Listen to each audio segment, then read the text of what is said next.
The Lord of the Rings Tales from Middle-earth is the second of the Universes Beyond series, and features a ton of cards designed with the flavor and lore of the Tolkien universe in mind. With these new cards, a new world awaits us in the realm of Commander deck building, and to help you find the best cards to buy for your Commander decks, we have here presented the top 10 cards from Tales of Middle-earth for Commander. Do note that this is only going to be covering the cards from the main set, and will not include cards that are exclusive to the Commander Precon decks. As a bit of an honorable mention, we do have Reprieve, which is a white counterspell of sorts. This simply bounces the spell and cantrips you, which while not entirely freeing you from the impact of the spell it bounced, it will for the moment postpone that card hitting play. This is a great tempo breaker that can buy you a turn and possibly let you draw into a better answer. Coming in at number 10 is Stone of Eric. This 1-drop artifact has 2 abilities. If a creature an opponent controls would die, you exile it instead. You can pay 2 mana, tap and sacrifice the stone to exile target player's graveyard and draw a card. Underworld Breach is a tremendous cornerstone powerhouse of the competitive environment at the moment, and the decks that utilize it require their graveyards to be intact. This can be used to exile the Breach's player's graveyard, and if they don't have a response, their combo will be for naught. This also costing only 1 mana makes it very easy to drop into play. It's no Grafdigger's Cage, but it does a similar function and can be just as effective. Boromir, Warden of the Tower, is at number 9. Oh look, it's another stacks piece for mono-white decks to abuse. Boromir has 2 abilities that are relevant. Whenever an opponent casts a spell, if no mana was spent to cast it, counter that spell.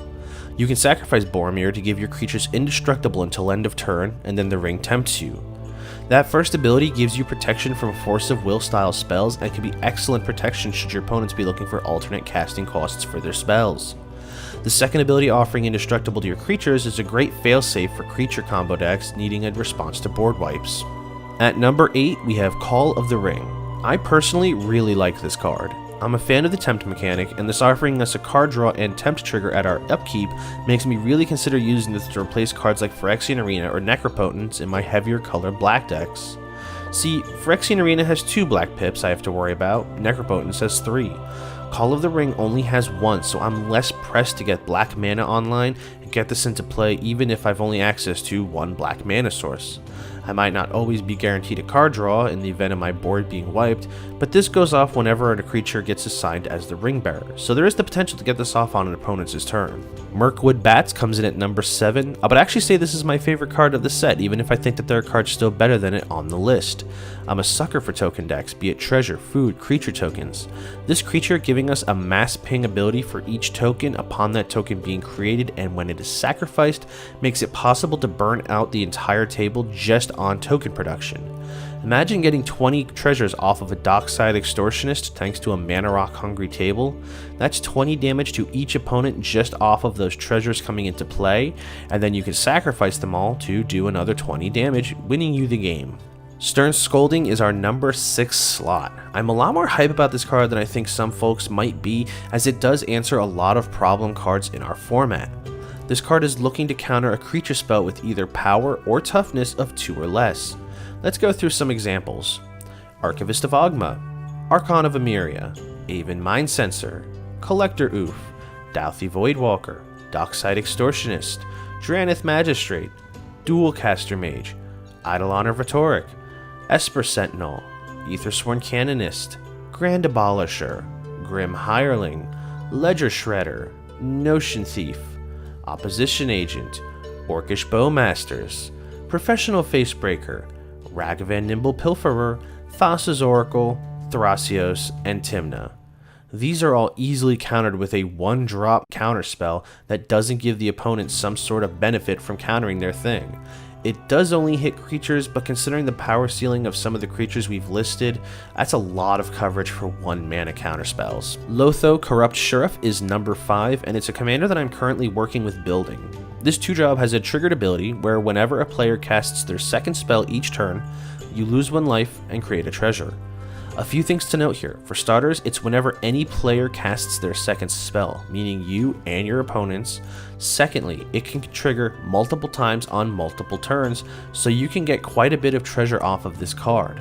I think this card has a lot of potential, as those treasures can also help you extend into future spells, and the color choice of white and black makes this have a pretty high ceiling. Palantir of Orthanc is a bit of a weird one, but it's our number 4. This 3-drop artifact has only one ability. At the beginning of your end step, you put an influence counter on the Palantir and scry 2. Then an opponent may have you draw a card. If they don't, you mill equal to the number of influence counters on the Palantir, and then that player loses life equal to the total mana value of the milled cards. This is such a unique card ability that I'm super into. You can set it up to give yourself card draw by picking an opponent who's lower on life, as they're going to want to avoid taking damage. You can also use it to deliberately mill yourself, hopefully pitching some key combo pieces to recur later with something like an Underworld Breach. Coming in at number 3 is Delighted Halfling. This is a mana dork with a lot of upside on it, giving you a sort of Cavern of Souls ability for legendary spells. In any green deck, this means your commander cannot be countered, making for an easy slot as a mana dork. Most decks do also run quite a few legendary spells, and so this does have extra value in protecting those as well. Orcish Bowmasters is indeed at our number 2 slot. Yes, I put it at number 2. I know this card has had a lot of conversation about it being a clean answer to greedy card draw engines. I do really like the space that they explore with this card, being a Nekusar type ability on a hate bear sized body.